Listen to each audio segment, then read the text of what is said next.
Hello everyone, आप सभी का स्वागत है ओएल एक्सपर्ट पर। तो आज मैं डिस्कस करने वाला हूँ रीजनिंग एबिलिटी में अर्थमेटिकल का पार्ट 2। नोटिस करिए, अर्थमेटिकल रीजनिंग का पार्ट 1 मैं आपसे डिस्कस कर चुका हूँ, जिसमें मैंने टाइप्स पर बात करी थी कि कितने टाइप्स के क्वेश्चंस होते हैं और कैसे उनको टैकल करते हैं। तो उसी पार्ट को मैं आज आगे कंटिन्यू करने जा रहा हूँ। तो जल्दी से स्टार्ट करते हैं। आज अर्थमेटिक नाम ही इंडिकेट कर रहा है अर्थमेटिक, तो ये मैथ्स का रीजनिंग के साथ जो कॉम्बिनेशन पूछा जाता है वो ये है। और ये इसमें इंटरेस्टिंग क्वेश्चंस हैं, जैसा कि आपने लास्ट टाइम पे देखा होगा। तो सेम उसी पैटर्न पे हम लोग आज डिस्कस करेंगे। दो टाइप के क्वेश्चंस होते हैं, लैंग्वेज बेस्ड क्वेश्चंस होते हैं और मैथमेटिकल ऑपरेशन बेस्ड। तो अभी हम लैंग्वेज बेस्ड क्वेश्चन पे फोकस कर रहे हैं। सबसे पहले लैंग्वेज बेस्ड क्वेश्चन खत्म करेंगे, उसके बाद मैथमेटिकल पे आएंगे। तो जल्दी से स्टार्ट करते हैं। आपका पहला क्वेश्चन आ चुका है, बहुत ध्यान से पढ़िए क्वेश्चन को। क्वेश्चन को पहले सॉल्व करने से सबसे पहले आपको क्वेश्चन को समझना है कि एक्चुअल में क्वेश्चन क्या कह रहा है। A sheep herder had 17 sheep. All but 9 died. How many was he left with? कितनी बच गई? अब क्वेश्चन में सारा खेल है लैंग्वेज का। 17 शीप थी, ऑल बट 9 डाइड। अब इसका क्या मतलब हुआ? 17 में से क्या 9 मर गई, या 17 में बाकी सारी शिप मर गई, 9 बच गई? नोटिस करिए, दोनों ही लैंग्वेज में कुछ ना कुछ थोड़ा सा अंतर है। नोटिस करिए, ये जो ऑल बट 9 का मतलब क्या होता है, ध्यान समझिएगा। ऑल एक्सेप्ट मतलब ऑल एक्सेप्ट 9 मतलब कहना चाह रहा है 9 को छोड़कर बाकी सारी शिप डेड हो चुकी हैं। तो नोटिस करिए, अब एग्जैक्टली हमारे पास 9 को छोड़कर बाकी सारी डेथ हो चुकी है। तो 7 और 1 8 शिप डेथ हुई हैं और हमसे पूछा गया हाउ मेनी लेफ्ट, कितनी बची हैं। तो आंसर क्या आएगा? 9 इज द राइट आंसर। बहुत सारे लोग आंसर 8 लगाएंगे, 8 is the wrong answer. Notice करिएगा, 9 बची हैं, बट का मतलब होता है except, all except 9 are died. Notice करिए, तो दैट मीन्स कि 9 को छोड़कर बाकी सारी डेथ हो गई। तो नोटिस करिए, आपके पास 9 बची हैं और बाकी सब खत्म। तो 9 बची हैं, खत्म कितनी हुई? अगर एग्जामिनर पूछ रहा होता तो आंसर कितना आता? 8 आता आपके पास। तो आई होप ये चीज समझ में आ चुकी है आपको कि आंसर एक्चुअल क्या होगा। और सारा खेल होता है लैंग्वेज का, इसीलिए इनको लैंग्वेज बेस्ड क्वेश्चन कहा जाता है। अगर आपको लैंग्वेज समझ में आ गई तो क्वेश्चन आपकी मुट्ठी में होगा। तो आई होप ये चीज क्लियर हो गई होगी। चलते हैं नेक्स्ट क्वेश्चन पे, बहुत ध्यान से देखिएगा। अगला क्वेश्चन आपके सामने आ चुका है। At the end of the business, बहुत ध्यान से क्वेश्चन पहले रीड करते हैं। At the end of the business conference 10 people present, all shakes hand with each other. Notice करिए, हर पर्सन एक दूसरे से हाथ मिलाता है। और कितने लोग हैं? 10 पर्सन है। मीटिंग के बाद 10 लोग हैं। अब 10 लोग आपस में हैंडशेक कर रहे हैं। हर एक बंदा, जैसे फॉर एग्जांपल अगर मैं हूं और 9 लोग और होंगे, तो मैं उन 9 लोगों से हैंडशेक भरूंगा। बात समझ में आई? तो इसी तरह से हर पर्सन हर एक दूसरे से हैंडशेक कर रहा होता है। अब यहाँ पे पूछा क्या गया है, how many handshake will there be along. अब नोटिस करिए, टोटल कितने हैंडशेक हुए, कितनी बार हाथ मिलाया गया। तो नोटिस करिए, जो 10वां पर्सन होगा वो 9 लोगों से हैंडशेक करेगा। दैट मीन्स कि वो 9 टाइम्स हैंडशेक करेगा। कंफर्म है? तो आई होप ये समझ में आ रहा होगा। जो 10वां पर्सन है 9 टाइम हैंडशेक कर रहा है। जो 9th वाला पर्सन है वो 8 टाइम हैंडशेक करेगा। 9th वाला जो पर्सन है वो 8 टाइम्स हैंडशेक करेगा। इसी तरह से जो 8th वाला होगा वो 7 टाइम करेगा। जो 7th वाला होगा 6 टाइम्स करेगा। नोटिस करिए कितनी बार वो हैंडशेक कर रहा है। क्या मतलब है? तो जो 10th नंबर पे पर्सन होगा वो 9 टाइम्स हैंडशेक करेगा। कैसे? क्योंकि उसके बाद 9 लोग हैं तो 9 लोगों से हाथ मिलाएगा। लेकिन जो 9th नंबर वाला पर्सन होगा वो सिर्फ 8 लोगों से ही हैंडशेक कर पाएगा, क्योंकि उससे पहले वाले का तो हैंडशेक काउंट हो चुका है पहले से। नेचुरल सी बात है, वो पहले से काउंट हो चुका है, लेकिन बाद वाले काउंट नहीं हुए। तो 9 वाला अगले 8 से मिलाएगा, दैट मीन्स 8 हैंडशेक होंगे।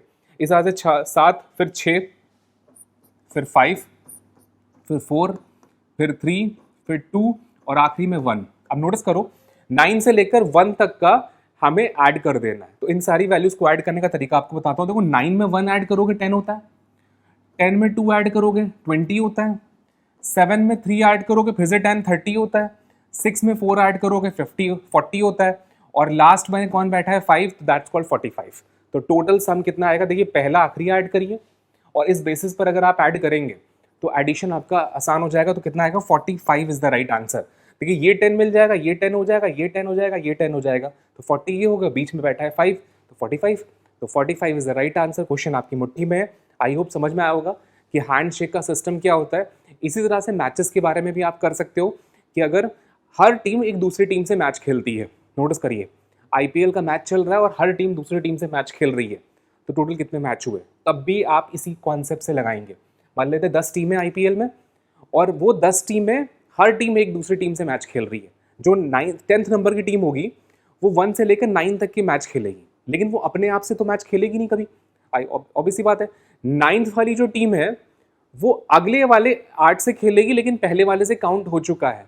तो आई होप यही सिस्टम लगाकर आप पता लगा सकते हैं कि अगर एक टूर्नामेंट है जिसमें 10 टीम्स हैं और उसमें कितनी बार अगर हर टीम एक दूसरी टीम से मैच खेल रही है तो टोटल कितने मैच होंगे, तब भी आंसर 45 आएगा। तो आई होप ये चीज़ समझ में आ गई होगी आपको कि कॉन्सेप्ट को कैसे यूज़ करना है।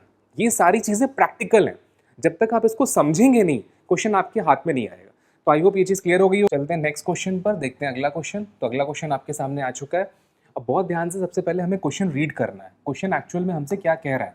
Mukesh is 40 years old and he is 5 times as old as his brother Rohit. अब नोटिस करिए रोहित और मुकेश, तो सबसे पहले हमें ये पता है मुकेश 40 साल का है और वो अपने ब्रदर से 5 गुना है। दैट मीन्स कि अगर मैं इसको 5 से डिवाइड कर दूं तो ब्रदर कितने का होगा, 8 का होगा। कैसे पता मुझे, मैंने 40 को 5 से डिवाइड करा, वैल्यू कितनी आएगी, 8 आएगी। तो रोहित कितने साल का है, 8 साल का है। ब्रदर कितने साल का है, 40 साल का है। आई होप समझ में आया होगा। आगे देखते हैं क्वेश्चन क्या कह रहा है। When Mukesh is thrice as old as is Rohit then age of Mukesh is. कब मुकेश रोहित से 3 गुना हो जाएगा, रोहित से 3 गुना। अब आपको ये पता लगाना है कि मुकेश की उम्र कितनी होगी जब वो 3 गुना हो जाएगा, रोहित का 3 गुना। तो नेचुरल सी बात है रोहित में कितना, अब देखिए अगर रोहित की उम्र 8 साल है, मुकेश की उम्र 40 साल है, अगर एक बार एज आपने फिक्स कर ली, अब ये चेंज नहीं होगी। मान लेते हैं 5 साल बाद अगर हम बात करें तो इसमें ऑटोमेटिकली 5 जुड़ जाएगा, तो 8 5 13 हो जाएगा, इसमें भी 5 जुड़ जाएगा तो 45 हो जाएगा, 45 हो जाएगा। आई होप समझ में आ रहा है। नोटिस करिए अगर रोहित की उम्र 8 साल है और मुकेश की उम्र 40 साल है, तो अब इसको अगर आगे या पीछे में जाऊंगा तो ये फिक्स डाटा है, इसमें आप जितना वैल्यू यहाँ पर ऐड करेंगे उतनी वैल्यू आपको यहाँ पर ऐड करनी है। आई होप समझ में आया होगा। अब नोटिस करिए मैं इन दोनों में सेम वैल्यू ऐड करना है और ऐड करने के बाद इसका 3 गुना यहाँ पर होना चाहिए। तो मैं कितनी वैल्यू ऐड करूँ जिसका 3 गुना यहाँ पर आ जाए। और दूसरा पॉइंट ये आ रहा है कि जो भी मैं करूँगा उसको, जैसे फॉर एग्जाम्पल मैं अगर यहाँ पे 5 साल ऐड कर रहा हूँ, फॉर एग्जाम्पल 5 ऐड करा, नोटिस करिएगा तो यहाँ पे कितना आएगा, 13 आएगा। यहाँ पे 5 ऐड करते हैं तो यहाँ पे 45 आएगा। क्या 13 का 3 टाइम्स मल्टीप्लाई करने पर 45 आता है? कभी नहीं आएगा। समझ में आ रहा है। अब नोटिस करिए हमारे पास ऑप्शंस क्या दे रखे हैं, 46 है, 44 है, 48 है, 40 है। तो नेचुरल सी बात है जो मुकेश की उम्र पूछी है उसमें हमें मैक्सिमम वैल्यू सबसे पहले पकड़ ली 48 अगर हम बनाना चाह रहे हैं, बहुत ध्यान समझिएगा 48, तो उसके लिए अगर मैं 8 यहाँ पर ऐड करूंगा, क्यों ऐड कर रहा हूँ 8, क्योंकि यहाँ भी मुझे ऐड करना है, तभी 48 होगा। और नोटिस करिए जब ये वैल्यू हो जाएगी 16। अब एक बात बताइए 16 का 3 गुना क्या 48 होता है? बिल्कुल होता है, क्योंकि 16 को अगर मैं 3 से मल्टीप्लाई करूंगा 3 टाइम्स तो बिल्कुल 48 होगा। तो जो उसने क्वेश्चन पूछा था कि when Mukesh is thrice as old as Rohit, Rohit की एज का 3 गुना हो जाएगा, तो 8 साल बाद रोहित की एज का 3 गुना मुकेश हो जाएगा। तो एग्जैक्टली मुकेश की उम्र पूछी है तो आंसर आएगा 48। और अगर ये एग्जामिनर पूछता कितने साल बाद ऐसी सिचुएशन होगी तो आंसर आएगा 8 साल। तो दोनों ही सिचुएशन आपके सामने एग्जामिनर पूछ सकता है। वो आपकी मुकेश की उम्र पूछ रहा है तो 48 साल है, 48। अगर वो पूछ रहा है कितने साल बाद ऐसी सिचुएशन होगी कि रोहित का 3 गुना मुकेश है, तो वो होगी 8 साल बाद। अभी करंट में रोहित की एज का 5 गुना मुकेश है, लेकिन 8 साल बाद रोहित की एज का 3 गुना मुकेश हो जाएगा। आई होप समझ में आ रहा होगा आपको कि 3 गुना कैसे हुआ, क्योंकि 16 को 3 से मल्टीप्लाई करेंगे 48 आएगा। तो जल्दी से चलते हैं नेक्स्ट क्वेश्चन पर। एक क्वेश्चन कंप्लीट हो चुका है हमारा, देखते हैं अगला क्वेश्चन कौन सा है। अगला क्वेश्चन आपकी स्क्रीन पर आ चुका है। बहुत इंटरेस्टिंग क्वेश्चन है, बहुत ध्यान से सॉल्व करने वाला क्वेश्चन है। A caravan is in addition of 50 hens, there are 45 goats and 8 camels and some keepers। अब नोटिस करिए 50 hens है, 45 गोट है, 8 कैमल्स हैं और सम कीपर्स। कीपर्स मतलब जो इनको ले जा रहा होगा। नेचुरली बात है वो ह्यूमन होगा। जो इनको ले जा रहा होगा। आपने देखा भी होगा, अगर आप कभी गांव में गए होंगे या कहीं भी गए होंगे तो एक साथ बहुत सारे बल्क में कारवां में ये चीज़ें चल रही होती हैं। आपने नोटिस करा, गोट को देखा ही होगा आपने कई बार। तो सेम उसी पैटर्न पर क्वेश्चन दिया हुआ है। अब यहाँ पर लेग्स की बात कर रहा है, फीट की बात कर रहा है, नोटिस करिए। अब हमें करना क्या है, सबसे पहले क्वेश्चन को रीड करना है। क्वेश्चन बहुत इंटरेस्टिंग है, लेकिन क्वेश्चन को समझिए पहले कि एक्चुअल में क्वेश्चन क्या कह रहा है आपसे। आगे मुझसे क्वेश्चन कह रहा है, if the total number of feet 224 more than the number of head in the caravan, the number of keeper is. अब वहां पर कितने कीपर्स थे, मतलब कितने ह्यूमन थे जो उन गोट्स को, हेन को और कैमल को ले जा रहे थे। अब देखो सारा खेल है इसका कैलकुलेशन का, सारा खेल है कैलकुलेशन का। अब हेन के कितने पैर होते हैं, नेचुरल सी बात है 2 पैर होते हैं, तो 2 से मल्टीप्लाई कर दूं मैं तो मुझे पता चलेगा हेन के कितने पैर हो रहे हैं। अच्छी बात है। गोट के कितने होंगे, 4 से मल्टीप्लाई कर दूं, गोट के पैर पता चल जाएंगे मुझे। एग्री। इसी तरह से कैमल के कितने हैं, 8 को मैं 4 से मल्टीप्लाई कर दूं तो ये मुझे टोटल पैर मिल जाएंगे। लेकिन इसमें अभी एक मिसिंग है, जो कीपर्स हैं उनके भी तो पैर होंगे, नेचुरल सी बात है, क्योंकि यहाँ पर टोटल नंबर ऑफ फीट बोला जा रहा है।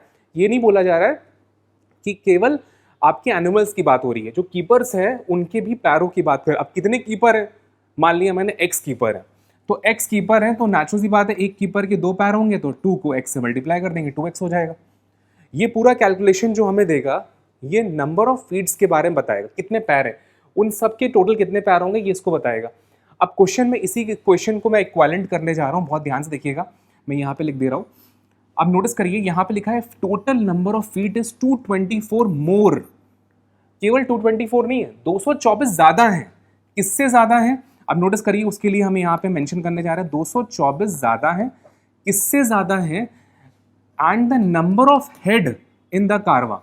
नोटिस करिए उस कारवां में जितने हेड होंगे उन हेड के 224 एक्स्ट्रा ऐड कर देना है। अब क्वेश्चन में आगे हेड कितने होंगे भैया, सर कितने होंगे। अब नोटिस करिए, चाहे गोट हो, चाहे कैमल हो, चाहे हेन हो, चाहे वो कीपर हो, सर तो सभी का एक होता है, कंफर्म है। तो अगर 50 हेन है तो हमारे पास 50 हेड होंगे, सर होंगे हेन्स के। अगर 45 गोट्स हैं तो 45 हेड होंगे, सर होंगे। 8 कैमल है तो 8 हेड होंगे। और हमारे पास x नंबर ऑफ कीपर्स हैं तो x हमारे पास हेड्स होंगे। अब देखिए एक इक्वेशन बन गई है, ये पूरी एक इक्वेशन है, सिंगल इक्वेशन है। इस इक्वेशन में मुझे x की वैल्यू निकाल लेनी और आंसर आ जाएगा। तो जल्दी से जरा कैलकुलेशन थोड़ा सा इजी करते हैं। तो वो ये 100 दे देगा। सबसे पहले मैं यहाँ पे लिख दे रहा हूँ, बहुत ध्यान से देखिएगा, पहला 100 आ रहा है, ये कितना आएगा 180 आ जाएगा। कैलकुलेशन थोड़ा ध्यान से करिएगा। ये कितना देगा 32 दे देगा। फिर 2x आ रहा है और फिर इस साइड पे देखें कितना आता है। अब देखिए इन सबको मैं ऐड कर लेता हूँ तो कितना आ रहा है सम, देखिए 8 5 13 और 4 दैट्स कॉल्ड 17, 1 कैरी गया 5 5 10 और 2 12 का 1 कैरी गया, फाइन 3। अब कितना आ रहा है 327 प्लस x। तो इस साइड का कैलकुलेशन और उस साइड का कैलकुलेशन मैंने कर लिया। एक काम और भी करेंगे अभी हम लोग, इस साइड को और सिंप्लीफाई कर लेते हैं जिससे हम आइडेंटिफाई कर पाएंगे 327 में से कितना हमें सब्ट्रैक्ट करना है। तो जल्दी से एक थोड़ा सा और कैलकुलेशन ईजी कर लेते हैं हम लोग। आई होप समझ में आ रहा होगा यहाँ तक आपको सभी को। इनको ऐड करेंगे तो कितना वैल्यू देगा हमें, देखिए 280 तो ऐसे इट इज आ रहा है, 20 और है तो 312 आ जाएगा, plus 2x is equals to 327 plus x। अब आपको ये पता है x की वैल्यू लेने के लिए कि मैं 2x वाली वैल्यू को x इस साइड में ले आऊँगा और 312 को मैं उस साइड ले जाऊँगा, तो साइंस चेंज हो जाएंगे। जैसे ही मैं ऐसा काम करूँगा तो देखते हैं वैल्यू कितनी आ रही है, 2x minus x is equals to 327 minus 312। अब इस कैलकुलेशन को हमें सॉल्व कर लेना है। जैसे ही हम सॉल्व करेंगे x की वैल्यू हमें मिल जाएगी। तो ज़रा देखते हैं x की वैल्यू क्या आ रही है। x की वैल्यू आ जाएगी यहाँ पर 2x में से अगर x माइनस होगा तो सिर्फ x बचेगा। अब 327 में से 312 चला जाएगा, 7 में से 2 गया 5 और 2 में से 1 गया 1, दैट्स कॉल्ड आया 15। तो x की वैल्यू क्या निकल कर है 15। तो मतलब 15 नंबर ऑफ कीपर्स अवेलेबल थे, तो आंसर क्या आया 15 is the right answer. The number of keeper is 15। I hope समझ में आएगा क्वेश्चन एक्चुअल में क्या था और बहुत इंटरेस्टिंग है। देखिए अर्थमेटिक रीजनिंग का मतलब ही यही है, थोड़ा सा रीजनिंग थोड़ा सा मैथ्स, दोनों का कॉम्बिनेशन होता है अर्थमेटिक। तो अर्थमेटिक रीजनिंग में इस टाइप के क्वेश्चंस आते हैं।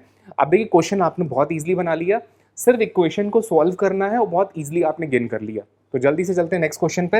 अगर कहीं भी कोई डाउट आ रहा है तो वो डाउट आप वीडियो के कमेंट बॉक्स में मुझसे पूछ सकते हो, मैं उसको आपको नेक्स्ट वीडियो में जरूर एक्सप्लेन करूंगा। तो जल्दी से आते हैं नेक्स्ट पार्ट पे, चलते हैं, देखते हैं अगला क्वेश्चन कौन सा है। अब नेक्स्ट क्वेश्चन आपके सामने आ रहा है जो एज पर हो रहा है। अब देखिए एज वाला क्वेश्चन अक्सर एग्जाम में पूछा गया है। A father is now 3 times as old as his son. Notice करिए ये सन है, अच्छी बात है। सन की उम्र अगर x है तो फादर की उम्र क्या होगी, 3x होगी, क्योंकि क्वेश्चन कह रहा है 3 times, सन का 3 गुना फादर है। अब सन कितने साल का है मुझे नहीं पता, मैंने x मान लिया। 5 years बैक, 5 साल पहले, तो x माइनस 5, इनको भी 5 साल पहले ले जाएंगे तो 3x माइनस 5, समझ में आ रहा होगा, 3x माइनस 5 5 साल पहले। तो देखिए अब देखिए 5 साल पहले में याद रखिएगा जो इनकी करंट एज है उसमें 5 माइनस कर दीजिए। अब 5 अगर यहाँ भी माइनस होगा तो 5 यहाँ भी माइनस होगा, दोनों साइड में 5 माइनस होगा। ऐसा नहीं होगा कि एक साइड आपने माइनस कर दिया एक साइड छोड़ दिया, तो दोनों साइड पे आपको 5 माइनस करना है, x माइनस 5 और 3x माइनस 5 इस साइड पे मेंशन कर दिया। अब देखिए आगे क्या कह रहा है, he was 4 times as old as a son, मतलब सन का 4 गुना फादर का होगा। अब नोटिस करिए यहीं पर इक्वेशन में आपको बैलेंस करना है, इक्वेशन को बैलेंस करना है। अच्छा ये बताइए सन की एज ज्यादा होगी फादर की एज ज्यादा होगी, ऑब्वियसली बात है फादर की ज्यादा होगी। अब मुझे अगर इक्वेशन को बैलेंस करना है तो सन का 4 गुना फादर के बराबर होगा। कई बार स्टूडेंट क्या करता है वो फादर का 4 गुना सन के बराबर कर देगा। आप खुद दिमाग लगाइए, अगर मैंने इस वैल्यू को बढ़ाया तभी वो फादर के इक्विवेलेंट होगा, बीच में इक्वल लगा है, लेकिन अगर मैंने इस वैल्यू के साथ अगर 4 मल्टीप्लाई कर दिया तो ये तो और बड़े हो जाएंगे, फादर हैं नेचुरल सी बात है सन से बड़े होंगे, ऑब्वियसली बात है। तो फादर की उम्र में अगर मैंने 4 से मल्टीप्लाई करा है तो और वैल्यू बड़ी हो जाएगी, तो दोनों के बीच में ये जो इक्वल का रिलेशन है वो नहीं बन पाएगा। इक्वल का रिलेशन बनाने के लिए मुझे सन की एज में 4 गुना मतलब 4 times मल्टीप्लाई करना है और तब वो सन की एज फादर की एज के बराबर हो जाएगी। आई होप समझ में आया होगा क्वेश्चन को बैलेंस कैसे करा मैंने। और जैसे ही मैंने ये पार्ट बैलेंस करा, क्वेश्चन ने पूछा है सन की एज क्या होगी, दैट मीन्स कि क्वेश्चन ने हमसे मांगा है कि x की वैल्यू बताइए। तो बस इस इक्वेशन को हमें सॉल्व करना है और आंसर आपके हाथ में आ चुका होगा। यहाँ पे कितना मिल रहा है 3x माइनस 5, यहाँ पे कितना मिल रहा है 4x माइनस 20, याद रखिएगा 4x माइनस 20। अब करना क्या, देखिए 3x को उधर ले जाएंगे तो वहां पर हमें मिल जाएगा 4x माइनस 3x और माइनस को 20 इधर आ जाएगा तो माइनस 20 का प्लस हो जाएगा, प्लस 20 माइनस 5। अब नोटिस करिए अगर मैं इसको सब्ट्रैक्ट करूंगा तो मुझे क्या मिलेगा, ध्यान से देखते हैं जल्दी से। अब देखिए 4x में से 3x माइनस करेंगे तो x मिलेगा मुझे, नोटिस करिए 4x में से अगर 3x माइनस करेंगे तो x मिलेगा, मिल गया x। अब 20 में से अगर 5 माइनस करेंगे, 20 में से 5 अगर माइनस करेंगे तो वैल्यू कितनी होगी 15, तो x की वैल्यू कितनी निकली 15।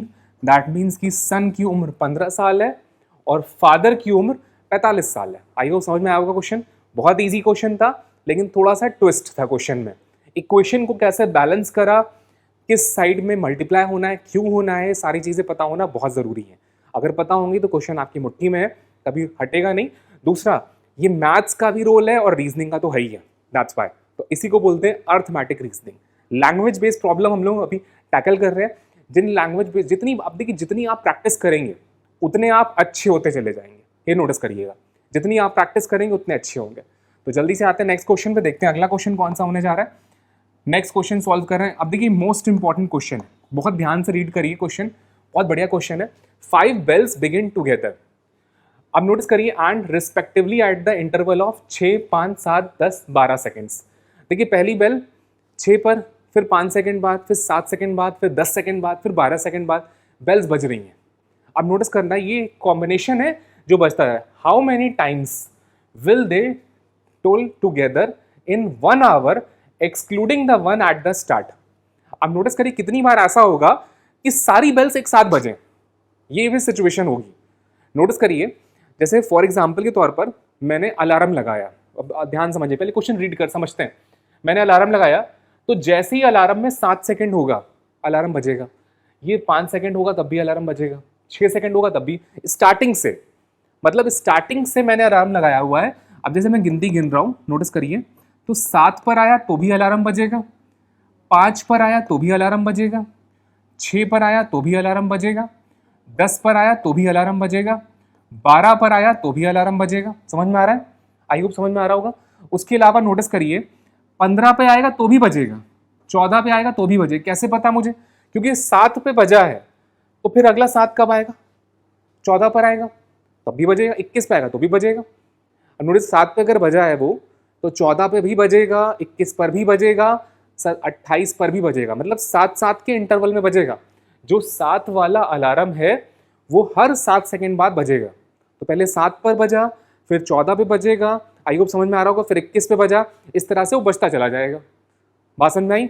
इसी तरह से 5 सेकंड्स वाला जो अलार्म है पहले 5 पे बजेगा, फिर 10 पे बजेगा, तो नोटिस 10 पे तो एक और अलार्म बज रहा है। तो नोटिस करिए दोनों क्लैश करेंगे, मतलब एक साथ 10 सेकंड में 2 अलार्म बजेंगे। एक 5 सेकंड का भी बजेगा और 10 सेकंड वाला तो बज ही रहा है, दैट्स वाई। फिर 15 सेकंड पर बजेगा, फिर 20 सेकंड में नोटिस करिए 10 वाला भी बज रहा है, 5 वाला भी बजेगा। समझ में आ रहा होगा आई होप। अब इस तरह से एग्जामिनर पूछ रहा है कि अगर 1 घंटे तक ये कॉन्टिन्यूस चल रहा है तो बताइए कितनी बार, क्लियर है, ऐसा हुआ कि अलार्म साथ में बजे। अब समझ में आया क्वेश्चन कि एक्चुअल में क्वेश्चन है क्या? तो जरा ध्यान से सॉल्व करते हैं, इसका शॉर्टकट आपको बताते हैं। सबसे पहला हमें काम ये करना है, जो वैल्यू हमें दी गई है 6, 5, 7, 10 और 12, ये वैल्यू दी हुई है, इसका हम लेंगे एलसीएम। हम इसका एलसीएम निकालेंगे, देखते हैं कैसे निकालते हैं। ध्यान से देखिएगा, 2 लिया, 2 को 3 से करा, डिवाइड कर रहा हूँ, 2 3 जा 3 आ जाएगा। अब देखो 2 इससे डिवाइड नहीं होगा तो 5 एज इट इज हो जाएगा, 2 इससे डिवाइड होगा नहीं तो 7 एज इट इज हो जाएगा। अब 2 को अगर मैं 10 से डिवाइड करूँ तो भैया बचेगा क्या? 5। 2 को मैंने 10 से डिवाइड करा, बचा क्या? 5। 2 को मैं 6 से डिवाइड करूँ, 12 से डिवाइड करूंगा तो बचेगा कितना? 6। आज समझ में आ रहा होगा। 2 को मैंने 12 से डिवाइड करा, बचा क्या? 6। अब सेम इसी पैटर्न से एक और देख लेते हैं। नोटिस करिए यहाँ पे कौन था? 6 था। आगे बढ़ते हैं, ध्यान से समझिएगा, बहुत ईजिली कर रहा हूँ। देखिए 3 से डिवाइड करते हैं, 3 से 1 आ जाएगा, ये 5 कटेगा नहीं तो 5 as it is, 7 as it is, फिर 5 एज इट इज। अब देखिए 3 को अगर मैं 6 से डिवाइड करूंगा तो 2 बचेगा, बच गया, फाइन। आगे बढ़ते हैं, इसी तरह से नोटिस करिए मैं 5 से डिवाइड कर सकता हूँ। जब मैं 5 से डिवाइड करूंगा तो ये 1 हो जाएगा, ये 7 होगा, ये 5 1 बना देगा 2। अब कोई भी एलिमेंट कॉमन नहीं है, जब कोई कॉमन ना मिले, अब देखो सिर्फ 1 मिलेगा, 2 हो गया, 3 हो गया, 5 हो गया, 7 हो गया, 2 हो गया। अब मैं चाहूं तो एक काम और भी कर सकता हूँ, 7 से डिवाइड करूंगा तो वैल्यू कितनी आ जाएगी? 1 1 1, फिर 2 आ जाएगी। समझ में आ रहा होगा। फिर मैं क्या करूंगा? 2 से डिवाइड करूंगा तो ये वैल्यू कितनी निकल गई? 1 1 1 1। तो ये हमारे फैक्टर हो गए 2 3 5 7 2, ये हमारे फैक्टर्स हो गए। इन फैक्टर्स को आपस में मल्टीप्लाई कर दो। क्या कर दो? मल्टीप्लाई। तो जरा मल्टीप्लाई करते हैं। देखिए 5 को 2 से मल्टीप्लाई करा 10, 7 को 3 से मल्टीप्लाई करा 7 3 जा 21, 21 और 2 को मल्टीप्लाई करा 42, 42 को 10 से मल्टीप्लाई करा, दैट्स कॉल्ड 420।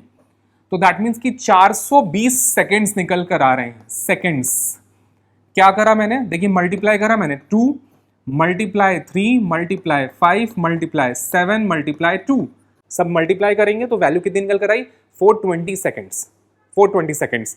अब इसको मुझे मिनट में कन्वर्ट करना है क्योंकि यहाँ पे आवर्स पूछा गया है, तो सबसे पहले मिनट में कन्वर्ट करते हैं, तब मैं आवर बता पाऊंगा। तो 420 को मैं करूंगा क्या? 420 डिवाइडेड बाय 60, जब मैं सॉल्व करूंगा तो ये आ जाएगा 7 मिनट्स। कितना आ जाएगा? 7 मिनट्स। 420 को 7 से डिवाइड, सॉरी 60 से, 420 को 60 से डिवाइड करेंगे तो वैल्यू कितनी आएगी? 7 मिनट्स। तो एवरी 7 मिनट्स बाद ये सारे अलार्म एक साथ बजेंगे। अब बात ध्यान समझिएगा, हर 7 मिनट बाद ये सारे अलार्म एक साथ बजेंगे। मतलब एक अलार्म 6 सेकंड में बज रहा है, एक 5 सेकंड में बज रहा है, एक 7 सेकंड में बज रहा है, एक 10 सेकंड में बज रहा है, एक 12 सेकंड में बज रहा है। तो 7-7 मिनट बाद ये सारे अलार्म एक साथ बजना शुरू हो जाएंगे। नोटिस करिए, हमसे पूछा गया था कि वो कौन सा ऐसा टाइम होगा कि how many times will they toll together, कितनी बार ऐसा होगा कि सारे अलार्म एक साथ बज रहे होंगे। तो एवरी 7 मिनट्स बाद ये सिचुएशन आएगी। नोटिस करिए 7 मिनट आया, ये वैल्यू निकल गए 7 मिनट। तो नोटिस करो 7 को मैं किससे मल्टीप्लाई करूं? 8 से मल्टीप्लाई करूंगा तो 7 8 56 होता है, दैट मीन कि 56 मिनट्स आ रहे हैं, फाइन। और अगर 7 को मैं 9 से मल्टीप्लाई करूंगा तो वैल्यू कितनी निकल गई? 63 मिनट। आई को समझ में आ रहा होगा, हाँ या ना? 63 आती है, और हमारे पास 1 घंटे में 60 मिनट्स होते हैं, तो नेचुरल सी बात है। और नोटिस करिए उसने बोला है फर्स्ट वन इज एक्सक्लूडिंग, पहले वाले को छोड़ दीजिएगा, मतलब जब पहली बार बजेगा तो उसको एक्सक्लूड कर देना है। तो नेचुरल सी बात है, टोटल हमारे में 9 बनेंगे, 9 में एक कम कर देंगे तो वैल्यू कितनी आएगी 8, तो 8 हमारे पास बनेंगे, 8 times is the right answer. Question solve हो चुका है, और most most most important question है, बहुत बढ़िया क्वेश्चन है। 8 इज द राइट आंसर, कितने निकला 8। देखिए उसने बोला था 1 हमें छोड़ देना है, 1 को हमें एक्सक्लूड कर देना है, तो पहले वाले को काउंट मत करिएगा। आपके पास 56 मिनट्स में 8 बज रहे हैं, लेकिन हमें 63 मिनट्स में 9 बज रहे हैं, एक हमें ड्रॉप कर देना है, बचा कितना 8 आएगा, क्योंकि पहले वाले को काउंट नहीं करना था, दैट्स वाई। तो पहले वाले काउंट नहीं करना था, इसकी वजह से 8 is the right answer, answer आएगा 8। तो 1 घंटे में हमारे पास 8 टाइम्स ऐसा होगा जिसमें सारे अलार्म एक साथ बजेंगे।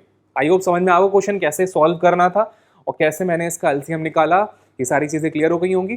तो जल्दी से आज की क्लास में हम लोग यहीं पर रख रहे हैं, एंड करेंगे आज की क्लास। इसके आगे का जो पार्ट है वो हम नेक्स्ट टर्न पे कंटिन्यू करेंगे। अभी अर्थमेटिक में बहुत सारी चीजें बची हुई हैं, तो नेक्स्ट टर्न पे मिलते हैं। Thank you.